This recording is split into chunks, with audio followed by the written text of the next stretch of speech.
Hi, it's a beautiful day on the Mississippi Gulf Coast. I'm Wade Phillips. Welcome to the Mississippi Gospel Minute. The world says that if I love you, I must accept anything and everything that you do, think, or say. Otherwise, I would be considered unloving or judgmental. That's what the national media tells us. That's what social media tells us. And believe it or not, that's even what many who stand behind lecterns in many churches are telling us. But as with anything else, considering love and or souls, we must look to see what the Master has to say about it. There are many, many passages that talk about the subject of correcting those whom we love, but we'll only take a few minutes and look at a couple of them. The Apostle Paul in 2 Timothy chapter 4 and verse 2 told the young evangelist to preach the word, be instant in season and out of season, reprove, rebuke, exhort with all long-suffering and doctrine.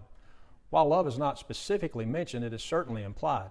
In fact, if most scholars are to be believed, Paul wrote the letter about 3 to 5 years after he had written the letter to the Ephesians, in which he commanded them to speak the truth in love, chapter 4 and verse 15. Want to take a wild guess who was working with the Christians at Ephesus when Paul wrote the letter?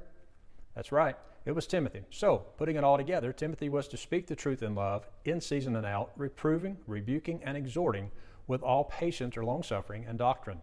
In Galatians chapter 6, verse 1 and 2, Paul again wrote, Brethren, if a man be overtaken in a fault, ye which are spiritual, restore such an one in the spirit of meekness, considering thyself, lest thou also be tempted. Bear ye one another's burdens, and so fulfill the law of Christ. So what is the law of Christ? From the Master's own words, a new commandment I give unto you, that ye love one another as I have loved you, that ye also love one another. John chapter 13, verse 34. The most hateful thing I could ever do is to allow you to continue on a path to destruction without at least warning you. The most loving thing I could ever do is to warn you when I see you go astray. I love you, so I will tell you when you're wrong. Please love me enough to do the same. This has been the Mississippi Gospel Minute.